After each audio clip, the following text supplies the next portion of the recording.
how to send HD videos in WhatsApp. Hi everyone, welcome back to another episode. In today's episode, I'll be showing you how you can send HD videos in WhatsApp.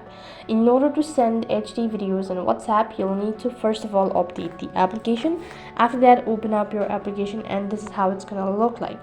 So in order to send an HD videos, you'll need to go ahead and open up the chat of that particular person or the contact, and you need to click on this camera icon located right next to the chat box. After that, you need to select the particular video that you wish to send it as an HD. So as soon as you're done selecting the video, it's going to direct you to this page. As you can see right on top, you have an option as HD. Click on it, and as soon as you do that, you'll be provided with two different options, that is standard quality and HD quality. If you want to make changes with your quality, go ahead and tap on HD. Click on this arrow icon right over here, and this particular video has been sent in an HD quality.